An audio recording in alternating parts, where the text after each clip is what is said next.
this industrial estate, and as we come up to the last part of the industrial estate, I pull the handbrake and slide it round.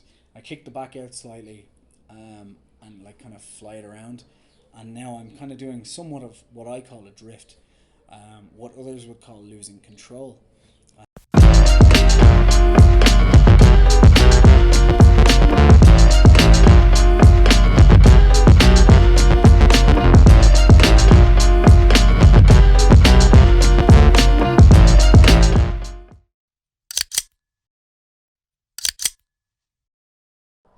Hello and welcome to Car Nerd Talks.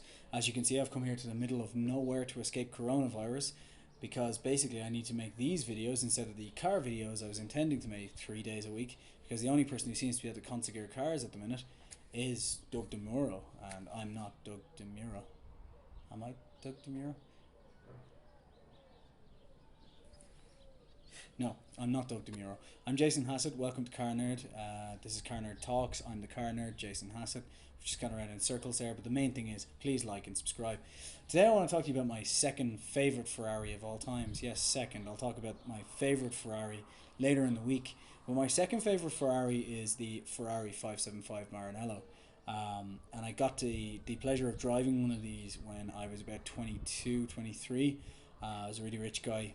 I was doing some work in one of the buildings where he was based, and I walked outside and there was the car sitting in front of me, and just got chatting to the guy again and said, hey, listen, this is like my favourite Ferrari of all time, because at the time the favourite Ferrari of all time hadn't yet been released, or at the very least I wasn't going to tell him it was my second favourite anyway.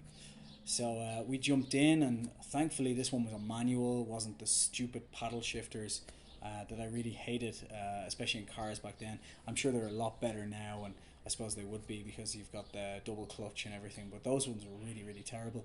So this was the manual 6-speed, 5.7 litre V12, and just the noise when you started it up was just incredible.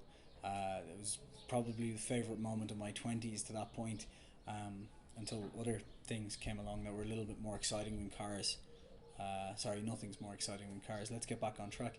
So yeah, this was the 5.7 litre V12 575 Maranello.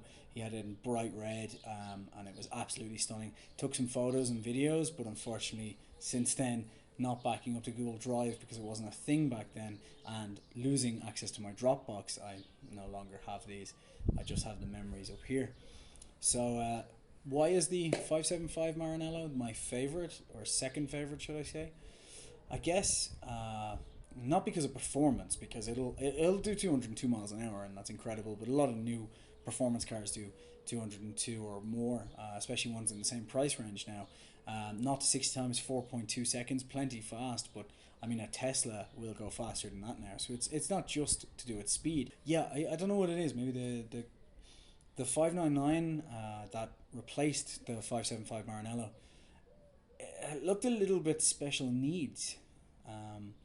So what I mean by that is, God, I can't say that. That's not right. But anyway, look, I've said it already. Let's just go with it. So basically, what I mean by that is that if you look at the lights on the 599 that replaced the 575, they were on kind of humps at the side of the car, and they were oddly shaped, and it just didn't look right. It didn't look aggressive or kind of sporty, because the 90s Ferraris leading up to the 575, they weren't specifically aggressive looking. I mean, the newer Ferraris are a lot more aggressive, and that seems to be the way sports cars and supercars are going now. But the 575 just looked like a sporty car. It kind of akin back to, say, a 355 Testarossa or some of those. They were all in that kind of similar lineup with the scoop on the bonnet and everything. And yeah, it looked really, really good. But yeah, the ones after that just looked a little bit strange. They looked confused. The 430, for example, replaced the 360. Am I right, or am I missing one in between? Anyway, it doesn't matter. The 430, for example, it just looked a bit dazed and confused as it's plodding along the road. Whereas the car that replaced it, my favourite Ferrari, not to give it away, the 458, that looked really, really aggressive, and that's kind of the tone that they've taken since then.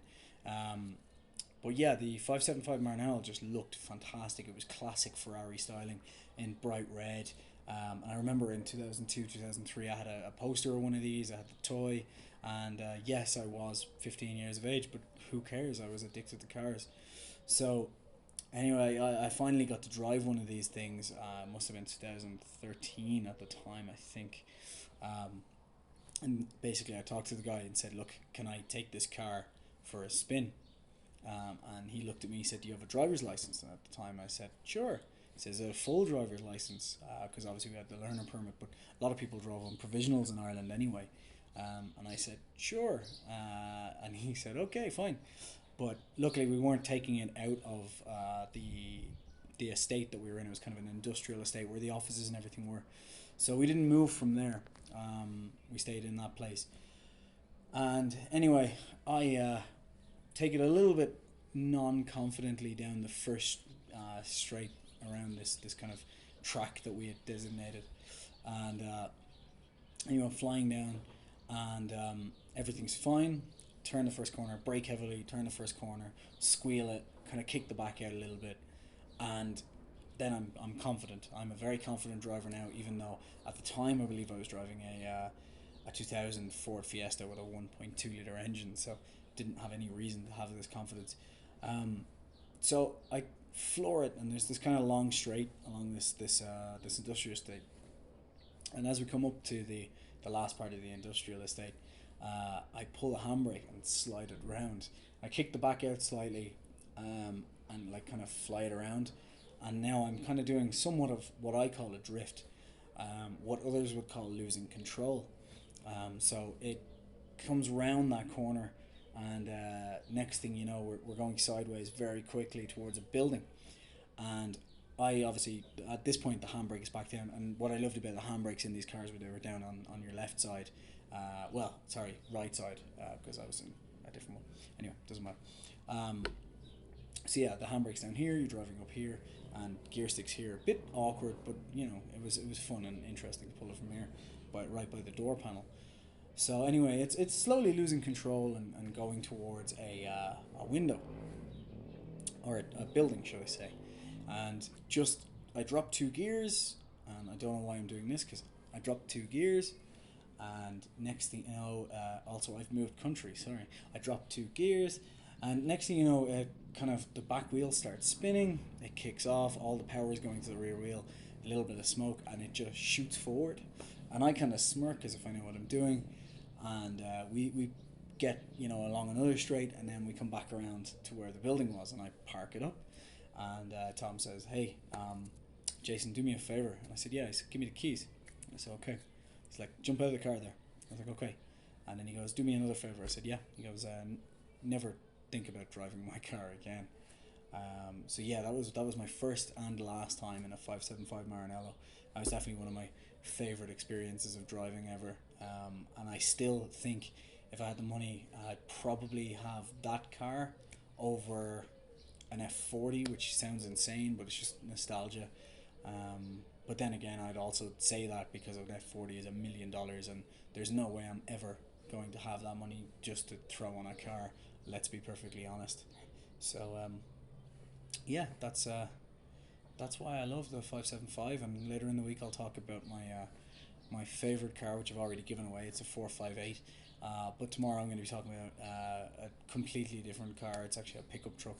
And then the day after, I'll be talking about the F8. So you get to watch those videos. Hopefully this week as well, I'll be reviewing an old Dodge Ram that's been tuned up to bits, a Chevrolet Suburban. I'm going to drive a Jeep of some sort as well, if the coronavirus hasn't killed me. But luckily I'm out in the wild here, hunting away, just living off everything I can find for food. Like and subscribe. See you guys next time.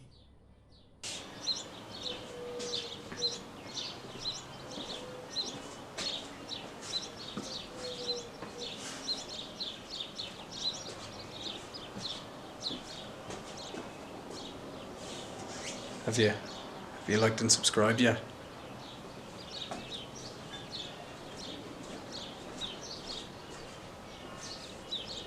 Have you done it yet? No? Still nothing?